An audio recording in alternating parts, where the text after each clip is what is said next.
The first article I will be discussing is about bullying and its effects on academic performance and life outcomes.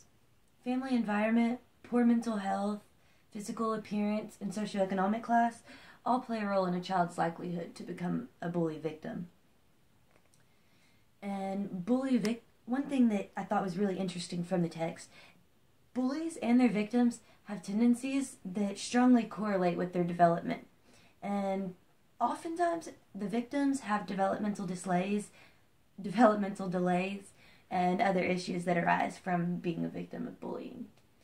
And the bad part is it's a snowball effect. Like I mentioned in the reasons that cause someone to be a victim of bullying, oftentimes is the same reason that someone ends up there.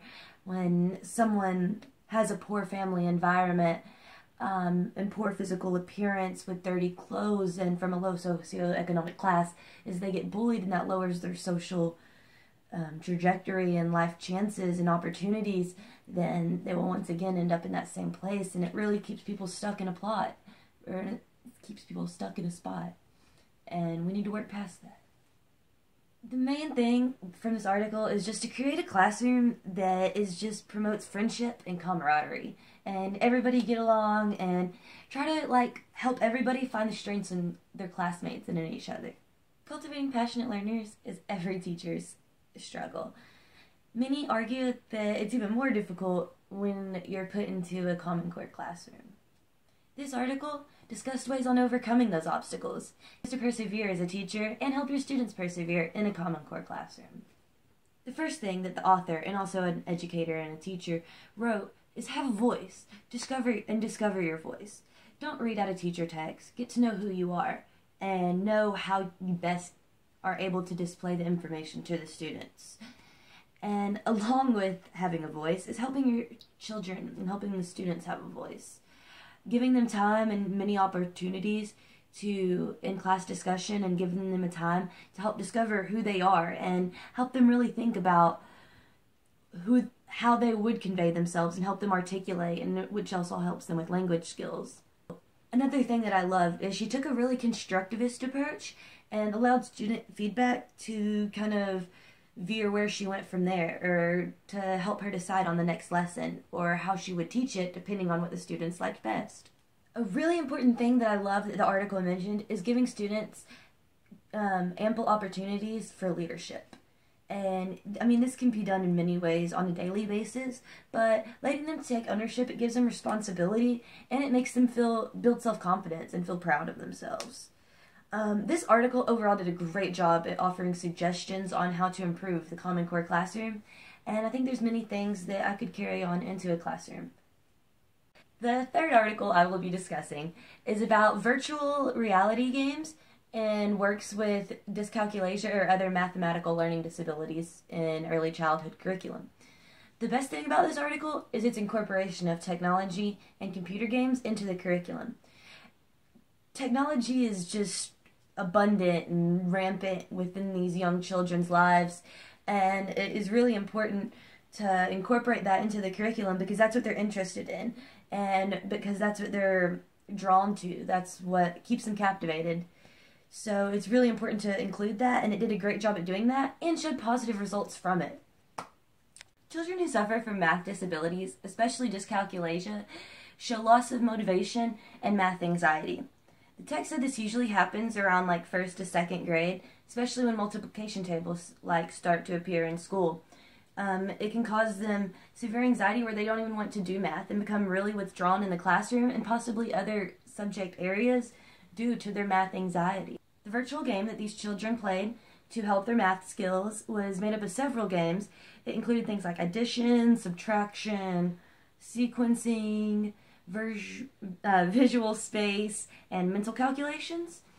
It had about 22 games overall, and it really helped them just gain an understanding in many areas, and then put all those kind of concepts together. Another great thing about the computer game is it tracks the students' progress, so it plays at their aptitude. It doesn't really let them get too high, doesn't let them get too low. So, it gives them just the right amount of confidence, but still pushes them to go further. Besides increasing math skills, these games made the students more motivated and confident. Like I was talking about, they kind of just eliminated that math anxiety and made them more confident as students and in themselves and what they could do in math and other subject areas. The fourth article I will be discussing today is strategies for successfully teaching students with ADD or ADHD. As the title suggests, the article covers ways to help children with ADD or ADHD in your classroom. The article provided many examples of things that these students with ADD may get distracted by. Things such as windows, clocks, ceiling tiles, floor tiles, certain aromas bleeding in through the doors, and especially noises seeping in through the walls. As a teacher, it's your job to find what your children's distractions are and try to eliminate them as best as possible. You'll always have some distractions, but you can do your best to get rid of them. Frequent and positive parent and teacher communication can also very much so aid this student in maintaining positive behavior and staying on track during class. Keeping in contact with the parent, you can help get ideas on maybe what that parent does or how he acts or she acts at home, and how y'all can work together to create the best kind of learning experience and learning environment for this child. Another thing I loved about this article is that it said the importance of giving students with extra energy, like extra tasks or jobs around this classroom. Like, maybe sweeping the floors or cleaning the pencil sharpener basket or passing out papers and such. Something that really helps the students better understand the curriculum, well, students with ADD or ADHD, is breaking the units down into smaller pieces. Instead of all this stuff just blah blah blah in their head, they're really able to break it down into small units and better understand it in their head. And they're better able to compartmentalize it in their head and better understand it and remember it. This article does a great job at helping the audience understand children with ADD and ADHD and gives great suggestions on how a teacher can help them in the classroom. The fifth article I will be discussing today is Community Explorers. This article did a great job at providing interesting curriculum ideas that can be used for students who are dual language learners. The most important thing is to recognize that dual language learners learn differently. Yes, they learn similarly to each other, but they learn different than you and I.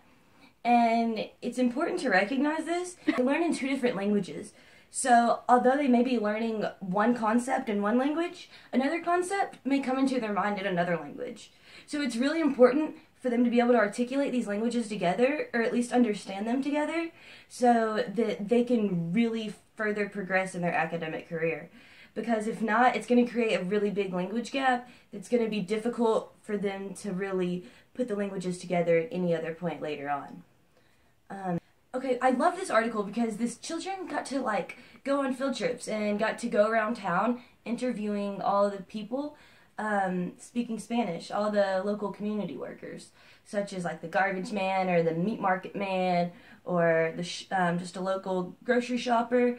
And many of these people in their town, it was focused in the Bronx, many of the people in their town spoke Spanish. So they did all these interviews in Spanish, and then they went back to school the next day, and they got with a partner and translated their interviews into English. So after they translated with their buddy and they have the whole interviews now in English and in Spanish, they did presentations to their classroom about what they learned about the community workers and what their jobs were, and they also showed new words that they had learned in English.